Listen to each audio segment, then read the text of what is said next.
Hello and welcome to my channel. I got stuck. What a mess.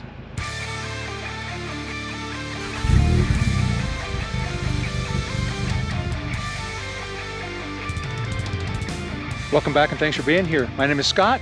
I am currently in the Sequoia National Forest.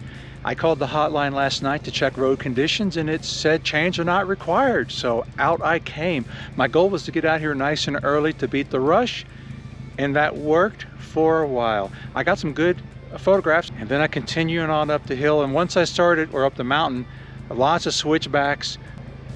As I proceeded up the mountain, everything looked good. I started to see my first sequoias, but they weren't in good places to stop and take a picture. I kept going. And then I started to see snow. That was when I felt that something could go wrong. I was just 3 miles from the fallen tree tunnel, the tree tunnel. The snow got a little thicker and slippery, and I could proceed no farther. I made it up this hill a little ways. There is, if you can barely see, there's a car coming down the hill right now. It's pretty steep right there, and that was where I knew that I was not going to make it. And so right about where that truck is now was where I attempted to turn around in a pullout, and that wasn't happening either. The car could not be moved. I was stuck at the side of the road. I couldn't back up without getting crossed up. I could not turn around. I could not move up. Everything came to a grinding halt, which if you drive in the snow, then you know that stopping is usually a bad idea if you're going to get stuck, if it's frozen. I had no choice. I was stuck.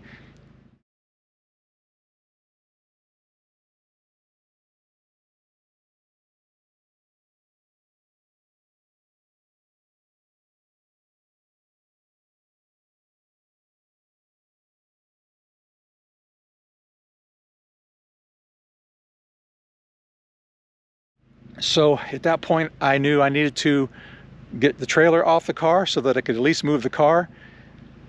I set the brake and got out of the car, and once I was out, the car started sliding down the mountain. That was a little scary.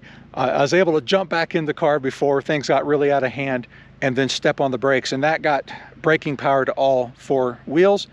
I then shut the car off, left it in gear, and then got out and uncoupled the trailer. I had almost jackknifed the trailer. I mean, it was jackknifed, but was still like this far from touching the bumper, so I didn't wreck anything.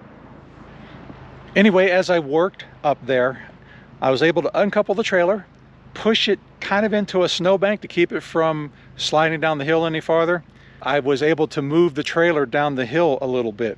What I was doing was kind of using I spun the trailer around, and then I was using the jack as kind of a snow pad, a ski, if you will. And then I brought it down the hill, maybe 50 or 60 feet, just kind of running it into the snow berm every now and then to keep it from getting out of control. And then I was able to back my car. Not very far though, it was just too slick. But what I was able to do was set the brake and then drive the car and pivot around in a circle, so then I could turn it around and then drive. And then I came into this pullout where I am right now. And then I brought the trailer was way up in there. And so I brought the trailer probably about 20 or 30 feet at a time, all the way down, dragging the hitch. And then when I was about right there, a park ranger showed up.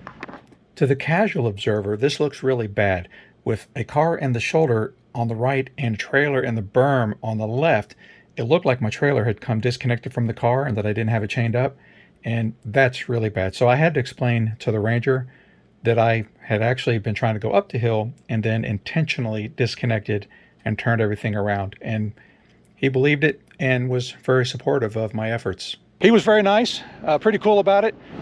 And he offered me some boot spikes to help make it easier for me to move that trailer down the hill. And he saw what a struggle it was. He did not help me physically, and I didn't expect it. I mean, he's got a job to do himself. He turned on his lights and provided me with a little bit of cover. It was pretty early in the morning. I want to say at that point it was 8 o'clock, and so not a lot of traffic to worry about. And then I got the trailer to about, I want to say about right there. He says that there comes a point, say about right now, where the hill starts to see sunshine like it is now, and then it starts to thaw out.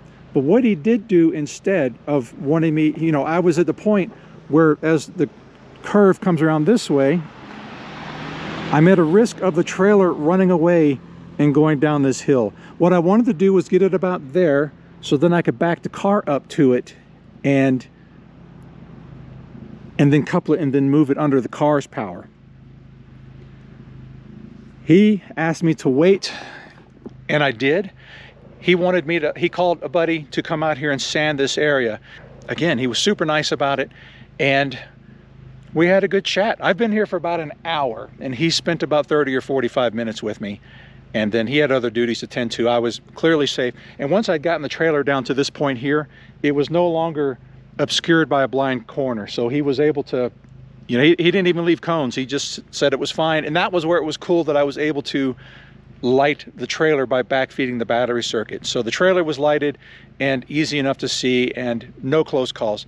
So far, until just recently, everything that had been coming up this mountain was all-wheel drive, except for one car that came up and they got stuck about there, which is where I got stuck.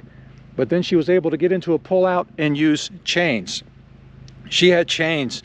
The other two-wheel drive that came up here, she couldn't get past here and did not have chains, again, because the phone line said no chains are required. So she waited here with me. I knew that the sand truck was going to be down within 10 minutes, and sure enough, he was. So she made the drive after he sanded. She had a little bit of a hard time getting out of the spot where I currently have the trailer, and I just told her, don't stop, just go, go, go, go. And then she made it and pulled away. So yeah, that's the story. Actually, there was another one. There's another one. The third one was the one that I said don't stop. The second one, the Ranger and I helped push to get her moving and told her not to stop. He also encouraged me, since I'm so close, to go ahead and get up there and see the stuff that I wanted to see. He welcomed me to leave the trailer here, but I can't because this is not level ground and the trailer wants to slide on down the hill using the tongue jack as a ski. So I can't do that. And yeah, so at this point I'm coupled. I am going to drive it down the hill a little way until I find another pull out, hopefully one that's level, and I will leave the trailer there and then turn around and come back and go up there. I do know that I can't turn around here without losing traction and jackknifing the trailer again. So I'm going to go ahead and drive it down a little bit. Barely a half mile down this road here. It's like regular road, so I'll be fine. So there's the pull out where I shot my video and where I was staging and recovering the trailer. Right about here is where I knew that things were starting to get bad. And I knew I wasn't going to make it up this, and so I attempted to pull into there, and it just didn't work. So like he said, once the sun is shining on it, it's fine. Ooh, a little bit of slipping there. Slow down a little bit.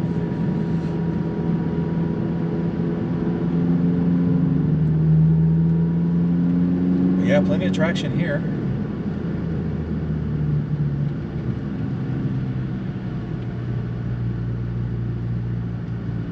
You know what? That Ranger told me that you can't drive to the fallen log anyway. Turn right to stay on Crescent Meadow Road. And it says no trailers anyhow, so I wouldn't have been able to go through there. Continue on Crescent Meadow Road for 1.5 miles. And I'm not walking 1.5 miles back there to go see that. So no joy with the fallen tree. After leaving Crescent Road, the turnoff for the Fallen Tree Tunnel, I continued on up the hill to go see General Sherman Tree. Along the way, I saw a couple of photo opportunities and stopped for some photos. This one here is the best one. However, I didn't have lenses that were adequate for capturing it all. I brought a 24 to 70 and then a 100 to 400 millimeter zoom, and the 24 was not short enough to capture the whole tree. So this is actually a cell phone photo. I wish I brought in a different lens. It's my only regret on this whole thing. I continued on to General Sherman Tree. One of the first things I started looking for as I walked down this trail was how far do I have to go? And I really didn't want to walk a mile each way. I still needed to get down the mountain and to Fresno to pick up my wife from the airport. And so it said 0.4 miles. That was the sign that I saw, and it is a downhill walk. And there were signs warning you that this is going to be an uphill climb after you've been down there. I got down to a halfway point and took a picture of General Sherman Tree. And I guess it's interesting enough from this perspective. And I thought about turning around and heading back to the car so that I could get to Fresno. But this picture just doesn't quite do the tree justice. So I continued on the rest of the way. I took a picture of a cross section of a fallen tree, and that was kind of interesting. But even this picture, General Sherman Tree completely dwarfs this cross section. I got to General Sherman Tree, and there's just no way for a single camera, at least not what I had with me, to do justice for General Sherman Tree, to show how big it is. I will share more photos when I talk about my return visit with my wife. As I descend the mountain, it was a little slippery coming down from General Sherman Tree. There are actually dry spots on the road now. Let's see if this is my turn here. This is one of the many 15-mile-an-hour near U-turns. Yes, I think this is it. I think this is the turnoff I was trying to get into earlier. I'm no longer on dry road now. Yeah, this is it. You can't see, you can see along the edges there where my trailer was scraping the tongue. I was scraping it along the ditch here, and then I eventually got here and coupled it up. So the trailer should be about a half mile up here, and on the right, we will pass by the 6,000 foot mark first. And there's that.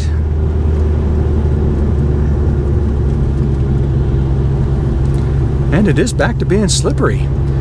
So, never out of the woods quite yet. Although once I get the trailer and I get going, at that point I am very confident that the roads are just wet, because I drove up this earlier. I know what it is.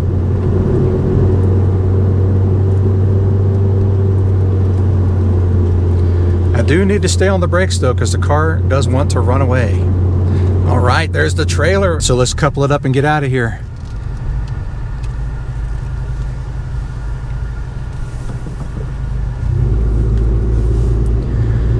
The trailer is connected.